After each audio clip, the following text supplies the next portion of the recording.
शैतान के 3 सोने के बाल। परी कहानी। उसने उस चिट्ठी को फाड़ दिया और एक दूसरी चिट्ठी उसमें रख दी।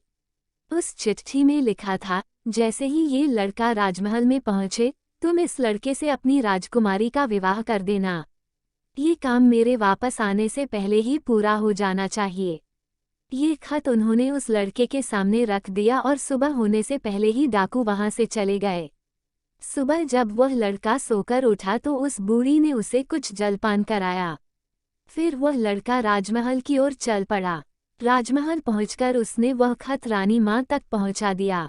रानी ने जब खत पढ़ा तो उसे बड़ा आश्चर्य हुआ कि राजा ने ये कैसी आज्ञा दी है।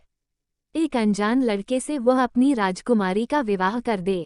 खत पर राजा की मोहर लगी हुई थी, अतः ये कोई धोखा भी नहीं हो सकता। राजा के वापस आने से पहले ही उसे अपनी बेटी का विवाह इस लड़के से करना था। रानी ने लड़के को अपने पास बुलवाया। उसका भोला भाला और सुंदर चेहरा उसे बहुत पसंद आया और उसने अगले ही दिन उससे अपनी बेटी का विवाह कर दिया। लड़का राजकुमारी के साथ सुख से उस महल में ही रहने लगा। कुछ महीनों बाद राजा वापस अपने राजमहल में आया तो उस लड़के के बारे में जानने के लिए बहुत उत्सुक था, पर उसे जब ये पता लगा कि रानी ने राजकुमारी का विवाह उसी लड़के से करवा दिया है तो उसे बहुत गुस्सा आया। जिस बात को वह नहीं होने देना चाहता था, उसकी पत्नी ने वैसा ही कर दिया। उसने अपनी पत्नी से वह खत मांगा।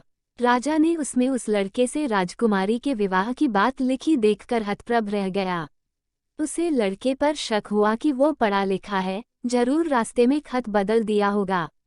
उसने लड़के को अपने पास बुलवाया और उसे सच्चाई बताने की आज्ञा दी। लड़का बोला, हे राजन, मुझे कुछ नहीं पता कि इस खत में आपने क्या लिखा था, क्योंकि मैं तो इसे ऐसा ही लेकर आ गया। हाँ, जंगल में मैंने एक पुराने घर में रात जरूर गुजारी थी, क्योंकि मैं राजमहल का रास्ता नहीं ढूंढ पाया था और जंगल में भटक गया था। राजा को उस लड़के की बात पर विश्वास नहीं हुआ। वैसे भी राजा को उस लड़के से बहुत नफरत थी। वह नहीं चाहता था कि उसकी बेटी से शादी करने के बाद वह इस राज्य का राजा बने। वह लड़के से बोला, मेरी गैरहाजिरी में रानी ने मेरी बेटी की शादी तुझ कंगाल से कर दी है, पर मैं इस शादी को तब तक अपनी सहमति नहीं दूंगा जब तक तू मुझे शैतान के 3 सोने के बाल नहीं लाकर देगा। जब तू ये 3 सोने के बाल मुझे देगा, तभी सही मायने में उसका पति बन पाएगा। राजा ने ऐसी असंभव शर्त इसलिए रखी थी कि 3 सोने के बाल ढूंढते ढूंढते ही ये लड़का कहीं मर खप जाएगा। इस प्रकार उसे इस लड़के से अपने आप छुटकारा मिल जाएगा।